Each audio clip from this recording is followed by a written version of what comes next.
ਘਟਨਾਵਾਂ ਦਾ ਕ੍ਰਮ ਬੜੀ ਤੇਜ਼ੀ ਨਾਲ ਬਦਲ ਰਿਹਾ ਸੀ। 31 ਅਕਤੂਬਰ 1984 ਨੂੰ ਸ਼੍ਰੀਮਤੀ ਇੰਦਰਾ ਗਾਂਧੀ ਦਾ ਕਤਲ ਹੋ ਗਿਆ। ਉਹਨਾਂ ਦੇ ਇਸ ਕਤਲ ਵਿੱਚ ਉਹਨਾਂ ਦੇ ਹੀ ਦੋ ਅੰਗ ਰਕਸ਼ਕ ਸਤਵੰਤ ਸਿੰਘ ਅਤੇ ਬੇਅੰਤ ਸਿੰਘ ਨੂੰ ਜ਼ਿੰਮੇਦਾਰ ਠਹਿਰਾਇਆ ਗਿਆ। ਬੇਅੰਤ ਸਿੰਘ ਨੂੰ ਤਾਂ ਘਟਨਾ ਸਥਲ ਤੇ ਹੀ ਕਿਸੇ ਹੋਰ ਅੰਗ ਰਕਸ਼ਕ ਨੇ ਗੋਲੀ ਮਾਰ ਕੇ ਮਾਰ ਦਿੱਤਾ, ਜਦਕਿ ਸਤਵੰਤ ਸਿੰਘ ਤੇ ਮੁਕੱਦਮਾ ਚਲਾ ਕੇ ਉਸ ਨੂੰ ਫਾਂਸੀ ਦੇ ਦਿੱਤੀ ਗਈ। ਜਦੋਂ ਇਸ ਘਟਨਾ ਬਾਰੇ ਬੇਅੰਤ ਸਿੰਘ ਦੀ ਪਤਨੀ ਬਿਮਲ ਖਾਲਸਾ ਕੋਲੋਂ ਪੁੱਛਿਆ ਗਿਆ ਤਾਂ ਉਹਨਾਂ ਨੇ ਕਿਹਾ, ਦਰਬਾਰ ਸਾਹਿਬ ਦੀ ਬੇਅਦਬੀ ਤੋਂ ਬਾਅਦ, ਅਟੈਕ ਹੋਣ ਤੋਂ ਬਾਅਦ ਹਰੇਕ ਸਿੱਖ ਦਾ ਹਿਰਦਾ ਜਿਹੜਾ ਸੀ ਦੁਖੀ ਸੀ। ਤੋਂ ਸ਼ਹੀਦ ਬੇਅੰਤ ਸਿੰਘ ਵੀ ਉਹਨਾਂ ਮਤਲਬ ਸਿੱਖਾਂ ਵਿੱਚੋਂ ਇੱਕ ਸੀ ਤੇ ਉਹਨਾਂ ਨੇ ਵੀ ਦਰਬਾਰ ਸਾਹਿਬ ਦੀ ਬੇਅਦਬੀ ਨੂੰ ਨਹੀਂ ਸਹਾਰਿਆ। ਸ਼੍ਰੀਮਤੀ ਇੰਦਰਾ ਗਾਂਧੀ ਦਾ ਕਤਲ ਆਪਣੇ ਆਪ ਵਿੱਚ ਬੜੀ ਦੁਖਦਾਈ ਘਟਨਾ ਸੀ, ਪਰ ਇਸ ਘਟਨਾ ਤੋਂ ਬਾਅਦ ਸਾਰੇ ਦੇਸ਼ ਵਿੱਚ ਸਿੱਖ ਵਿਰੋਧੀ ਦੰਗੇ ਭੜਕ ਉੱਠੇ। ਇਹਨਾਂ ਦੰਗਿਆਂ ਵਿੱਚ ਹਜ਼ਾਰਾਂ ਸਿੱਖਾਂ ਨੂੰ ਜਿਉਂਦੇ ਸਾੜ ਦਿੱਤਾ ਗਿਆ ਜਾਂ ਤਸੀਹੇ ਦੇ ਕੇ ਕਤਲ ਕਰ ਦਿੱਤਾ ਗਿਆ। ਸੈਂਕੜੇ ਨੌਜਵਾਨ ਬੱਚੀਆਂ ਦੀ ਇੱਜ਼ਤ ਲੁੱਟ ਲਈ ਗਈ। ਸਰਕਾਰੀ ਅਨੁਮਾਨ ਅਨੁਸਾਰ ਕੇਵਲ ਦਿੱਲੀ ਵਿੱਚ ਹੀ 2,500 ਤੋਂ ਵੱਧ ਔਰਤਾਂ ਵਿਧਵਾ ਹੋ ਗਈਆਂ। ਇਹਨਾਂ ਦੰਗਿਆਂ ਦਾ ਬਹੁਤਾ ਪ੍ਰਕੋਪ ਦਿੱਲੀ ਤੋਂ ਇਲਾਵਾ ਕਾਨਪੁਰ, ਇੰਦੌਰ, ਬੁਖਾਰੋ ਤੇ ਭਾਰਤ ਦੇ ਹੋਰ ਕਈ ਸ਼ਹਿਰਾਂ ਵਿੱਚ ਬੜਾ ਭਿਆਨਕ ਸੀ। ਸਾਰੇ ਦੇਸ਼ ਵਿੱਚ ਸਿੱਖਾਂ ਦੀ ਅਰਬਾਂ ਰੁਪਏ ਦੀ ਸੰਪत्ति ਤਬਾਹ ਕਰ ਦਿੱਤੀ ਗਈ।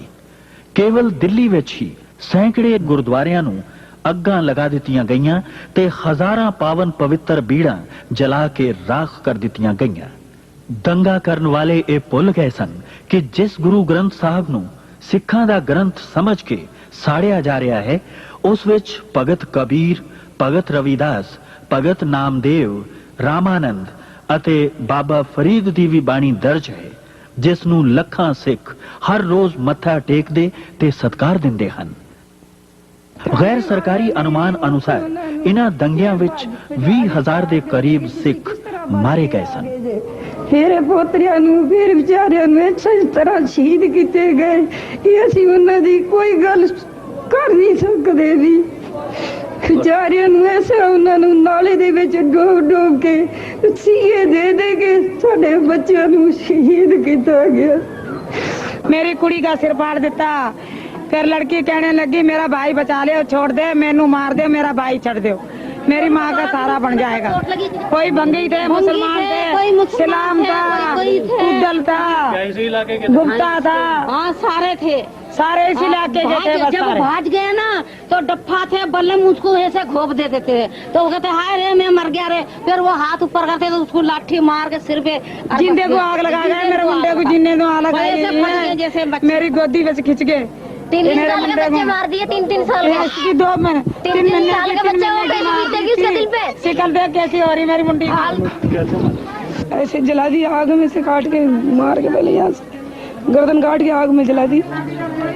1000-2000 ਬੰਦਿਆਂ ਨੇ ਸਾਡੇ ਉੱਤੇ ਹਮਲਾ ਕਰ ਦਿੱਤਾ। ਹਮਲਾ ਕਰਤਾ, ਅਸੀਂ ਗੁਰਦੁਆਰਾ ਬਚਾਉਣ ਵਾਸਤੇ ਆਏ ਤੇ ਬੰਦੇ ਦੌੜ ਜਾਂਦੇ, ਫਿਰ ਅਸੀਂ ਛਡਾ ਨਸਾ ਕੇ ਬਜਾ ਕੇ ਆ ਜਾਂਦੇ, ਫਿਰ ਵਾਪਸ ਆ ਜਾਂਦੇ। ਇੰਨੀ ਚਿਰ 2-3 ਘੰਟੇ ਅਸੀਂ ਇਸ ਤਰ੍ਹਾਂ ਹੀ ਕੀਤਾ। ਉਸ ਤੋਂ ਬਾਅਦ ਜੀ ਸਾਹਿਬ ਪੁਲਿਸ ਆ ਗਈ। ਉਹਨਾਂ ਨੇ ਕਿਹਾ ਜੀ ਤੁਸੀਂ ਆਪਣੇ ਆਪਣੇ ਘਰਾਂ ਵਿੱਚ ਚਲੇ ਜਾਓ, ਅਸੀਂ ਤੁਹਾਡੀ ਸ਼ਾਂਤੀ ਕਰਾ ਦੇਵਾਂਗੇ। ਅਸੀਂ ਸ਼ਾਂਤੀ ਵਾਸਤੇ ਆਪਣੇ ਆਪਣੇ ਘਰਾਂ ਵਿੱਚ ਚਲੇ ਗਏ ਜੀ। ਉਸ ਤੋਂ ਬਾਅਦ ਕੀ ਹੋਇਆ ਜੀ, ਸ਼ਾਂਤੀ ਤੇ ਹੋਈ ਨਹੀਂ।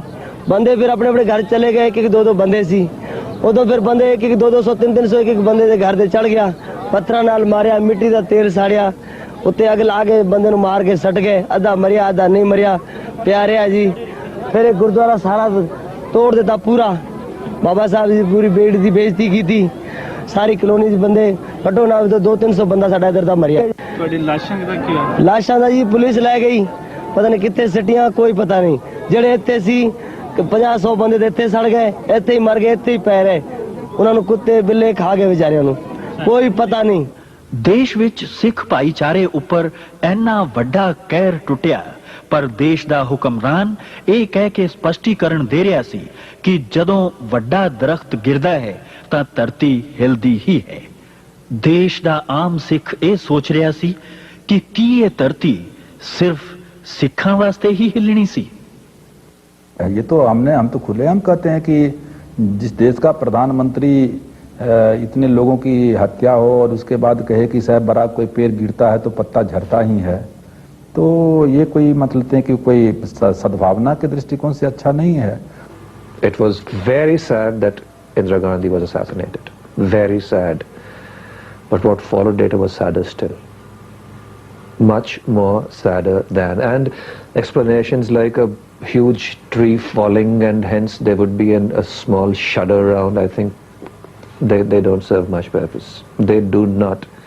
And this thing is very, very difficult to erase from the mind. You know, I mean, any society in which the police, the administration, the Prime Minister can justify the killing of 5,000 innocent people, some of them children, you know, I mean, because this was not terrorist killings, this was killings by the state.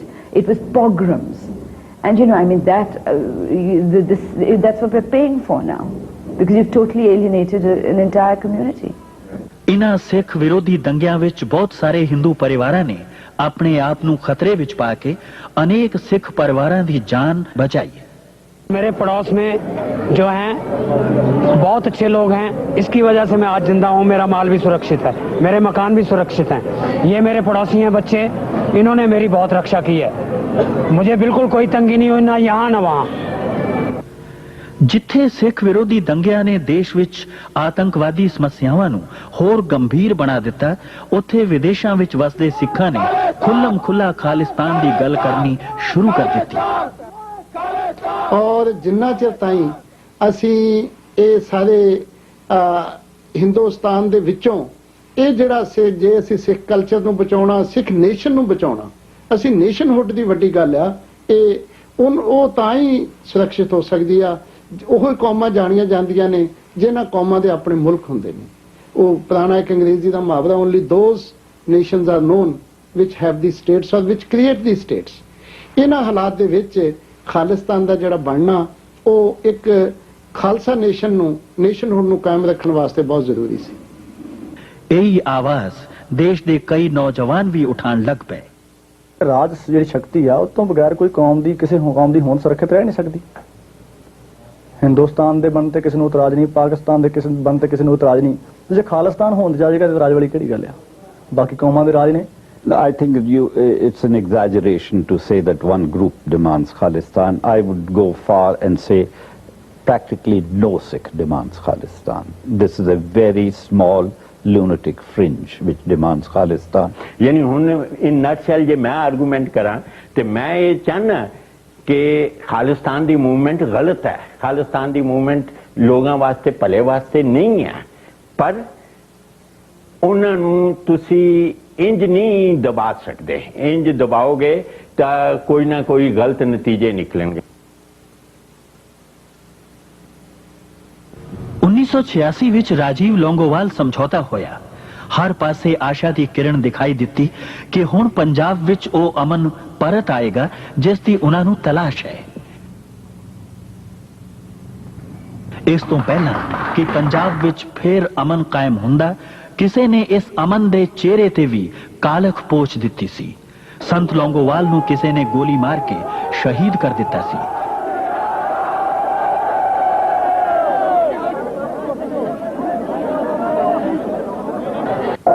ਸਰਕਾਰੀ ਰਸਮਾਂ ਦੀ ਲੋਕਾਚਾਰੀ ਕਰਕੇ ਉਹਨਾਂ ਦਾ ਸੰਸਕਾਰ ਕਰ ਦਿੱਤਾ ਗਿਆ।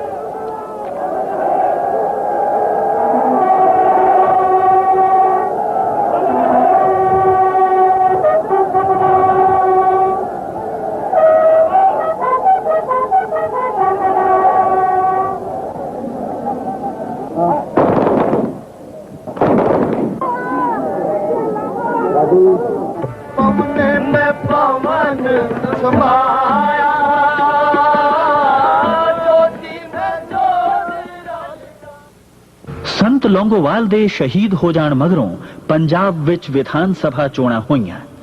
ਲੋਕਾਂ ਨੂੰ ਇਹ ਡਰ ਸੀ ਕਿ ਇਹਨਾਂ ਚੋਣਾਂ ਦੇ ਦੌਰਾਨ ਬਹੁਤ ਖੂਨ ਖਰਾਬਾ ਹੋਵੇਗਾ, ਪਰ ਅਜਿਹਾ ਕੁਝ ਵੀ ਨਾ ਹੋਇਆ। ਲੋਕ ਪੰਜਾਬ ਵਿੱਚ ਅਮਨ ਤੇ ਸ਼ਾਂਤੀ ਚਾਹੁੰਦੇ ਸਨ।